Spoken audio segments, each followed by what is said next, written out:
Hey everybody, this is Blue. Well, I was asked to do a quick video about our good friend Emily. You see, she has recently changed her beliefs again. She is studying or claiming to be studying Norse magic. Okay. She is talking about the Seidr, that is spelled S-E-I-D-R, which means cord trap or snare. This form of magic talks about going into trances and going and changing the future. Okay, they are to gather visions of the future or of different areas to get information, and they can also, while they are in that area, change the weave to put in their presence to change the future. Okay. Now, to do this, well, the people that do this are called Volva, V-O-L-V-A, and that means wand wed. So in Emily's video, she's talked about the drum, but we have not seen her wand yet. So I don't know if she just hasn't bought it yet or doesn't have one.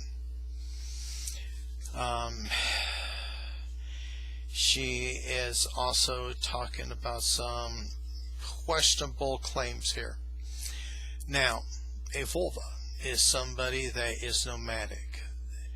Generally a she, but men have done it in Norse history. And so the Volva migrates. It goes from farm to farm, community to community. It will perform magical services for room and board. Okay. Now, when they do perform, they are in a group. They are the center of the group, and usually the Volva will start singing and to start the process. She is usually joined by the youngest girl of the family or the community in the initial singing.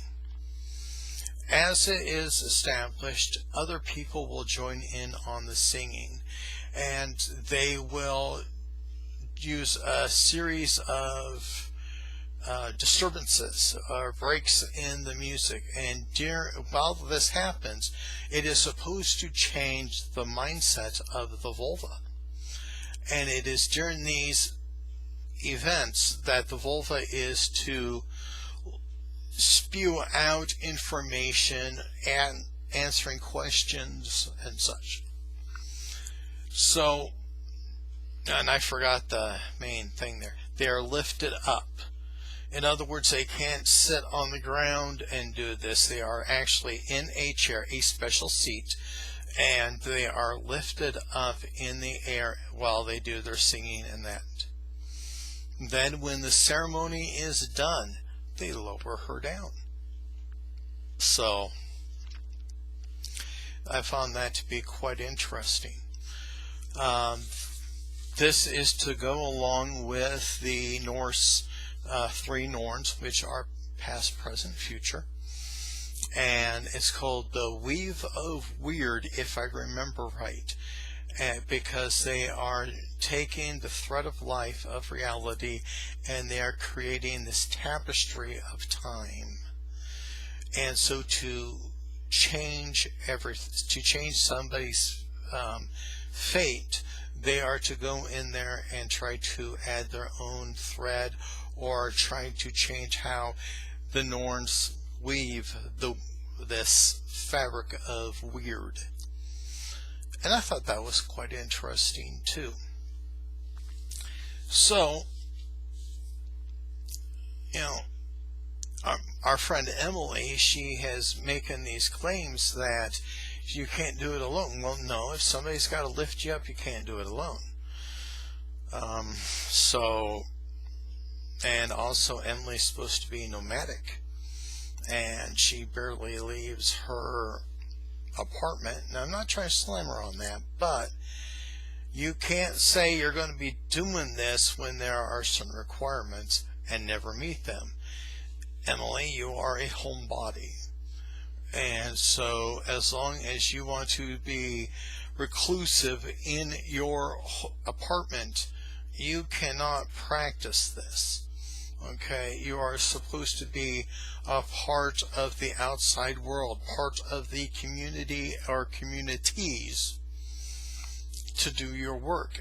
This is one of the biggest complaints that people like me have about shamanism. We have all of these people that want to claim that they're the shaman, but they want to stay hidden in their apartment. Shamans are a community thing. They are a part of a tribe, because back in the day, the shaman did spiritual journeys, spiritual trances for the tribe, for the community. They could not just stay in the hut and say, okay, I did this, give me some food. No, no, no. They had to be an active member of the tribe. And Emily, I hate to say this to you, but that is one requirement you're not going to meet. You are not willing to be an active member of the communities. That means I'm talking about the witch community, the pagan community, the Odessa community. You are a recluse. And because you are that, you can never be a shaman. It's just not meant to be that way. So anyway, that is my brief video about Seidr, which is Norse, a form of Norse magic. So everybody, please put your comments down below and take care. Be at peace.